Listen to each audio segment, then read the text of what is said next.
aged white tea.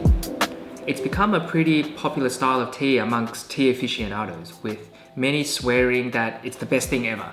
From its wonderful, satisfying and complex flavors to all of the purported health benefits that it's said to have. Now, we're going to dive into this a little deeper, looking specifically at an aged white peony tea that we've recently featured in our latest Tea Discovery box. But before I jump into it, please consider subscribing to our channel to stay up to date with all of our tea related content if you haven't already. It really helps us and I'll be forever grateful for your support. Now, back to the topic at hand. So technically, when it comes to white tea, anything that's 5+ years old can be considered aged. So with the way that white tea gets processed, because heat isn't applied to it, during the processing stage, like when making green tea or some other types of teas, the oxidation that the leaves experience, it never gets completely stopped. And so this means that over time, the leaves will continue to slowly oxidize, changing the chemical compounds and chemical makeup that's within the tea leaves.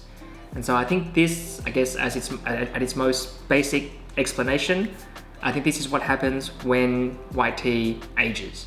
So in an attempt to dive into this a little deeper and find out exactly what happens when white tea ages, a study out of the Fujian Agricultural University, which was conducted in 2014, compared the levels of different compounds that's found within teas with different leaves of different ages.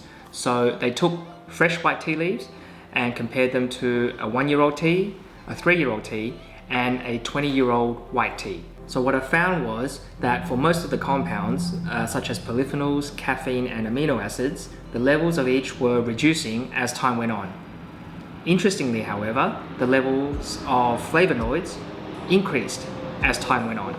So flavonoids are a type of antioxidant, and it's suspected that the increase of flavonoids in the leaves is caused by changes occurring in certain polyphenols as the tea slowly oxidizes over time. That is, through the slow oxidation of the tea, these polyphenols morph into flavonoids. And so I'm not going to pretend that I know exactly what's going on, or I can accurately explain exactly what happens during this whole, sort of tea aging process. But suffice to say that these changes that occur over time, like I say, it does correlate to the change, to a change in the flavor of the tea. And so when you compare, say, a young, fresher, sort of white peony tea versus an aged white peony, there are definitely there are clear differences between the two. So younger white teas like this white peony here, in general, I'd say they have higher aroma notes. It definitely smells a lot more floral, a lot more bright, a lot more vibrant, and has this kind of dry grass, hay-like kind of note to it as well, that I think that I always associate with a Fuding white tea from Fujian province. Now, flavor-wise, it's also very delicate, very light. And for those that like their teas kind of strong, this is probably not the tea for them. As it in some cases, depending on how you brew it, it almost tastes like flavored water, at least to some people. That's the feedback that we get from some people that, have tried white teas. Delicately floral, aromatic, flavored water. And I find that with a lot of younger, Fuding white teas, the thing is, even if you kind of steep it for ages and try to intentionally overbrew it, it doesn't really go bitter. So overall, if I had to describe a white peony in sort of 3 words, it'd be delicate, aromatic, and refreshing. Now, let's compare this to a 2017 aged white peony.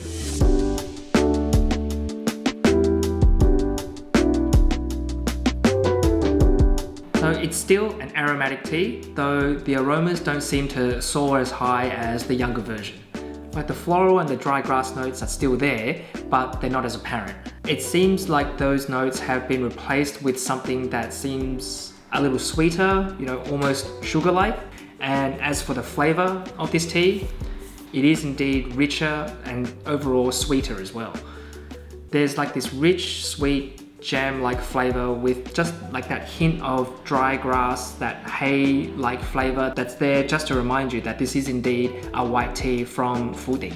Now, texture-wise, it's definitely thicker, much more mouth-filling, and the flavors, I do feel it's a little bit more complex overall. And the thing with this tea also is that when you steep this tea for longer, once again, intentionally trying to overbrew it, in contrast to the younger white peony, there's actually a little bit of bitterness that comes out here. I don't think this is a bad thing. Like, I actually quite like it when a white tea has a little bit of bitterness in it. I think it makes for a much more interesting and complex flavor profile. So in describing aged white teas, there's a Chinese saying that essentially translates to 1 year tea, 3 years medicine, and 7 years treasure. So that is, when it comes to white tea, it starts out being simply tea in its first year. Then after 3 years or so, after the leaves have had a chance to oxidize a little, the flavors are said to become a little bit more herbal and always develop into something that's similar to kind of like a type of Chinese medicine. Then after a couple of more years, once it hits that 7-year mark and beyond, once it has had that extra time of kind of aging and oxidizing, it becomes a treasure. So with 7+ years of aging, not only do the flavors become more interesting and complex, but apparently a host of other medicinal benefits are said to appear as well. Anti-inflammatory effects, anti-aging properties, anti-cancer properties, boosting the immune system. I mean, you name it, and somebody out there has probably said that aged white tea, it has it. I mean, after all, it was part of the origin story of white teas. As the story goes, the original mother tree cultivar that was used to make Fuding white teas, like it came from a hidden plant that was discovered in a mountain cave, and the resultant tea that was produced from this hidden magical plant, it was able to miraculously cure children that were suffering from a measles or chickenpox-like disease that was plaguing a nearby village. And so with such myths attributed to this tea, and with increasing amounts of flavonoids as the tea, in the tea as it ages, as you can imagine, as the age of the white tea kind of goes up, so does the price. So all white teas can technically be aged, and there are a few different types out there. So for example, like another type is like with this Serenity tea cake here, which was produced in 2019. So this cake is a Shoumei white tea. So technically it's considered a lower grade of white tea when compared to aged white peony. And it's made up of predominantly older leaves. So you can immediately see it here, the difference in color between these two cakes. Like with the Shoumei, with the Serenity, the leaves are a lot more brown, they're a lot darker, and the leaves in general are also larger as well. And you can, as you can see, there's not many buds in there, if there are any at all.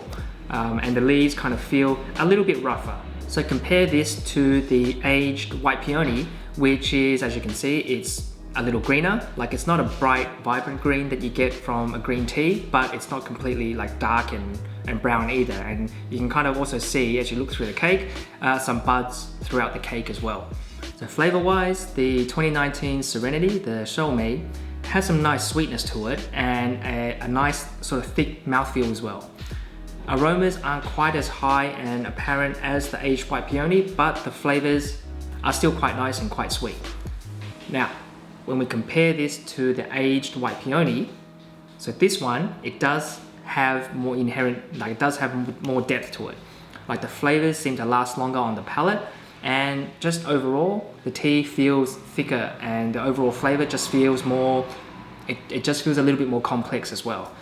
Like, there are quite a bit of flavor differences between these two, and also like there's quite a bit of aromatic differences as well, and I don't think this is just attributed to the year or the age of the tea.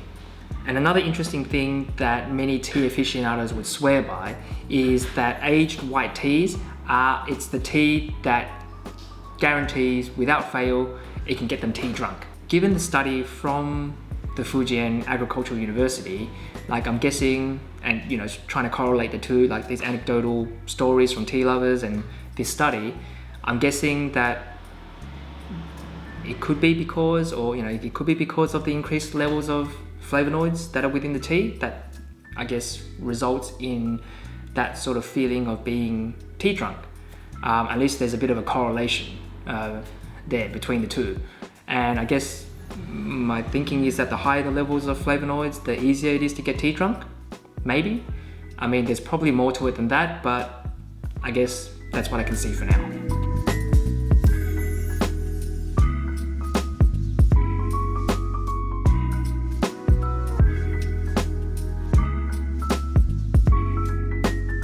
In any case, what do all you tea lovers out there think about aged white teas? Is it a treasure that you absolutely love and adore and gets your tea drunk without fail every time?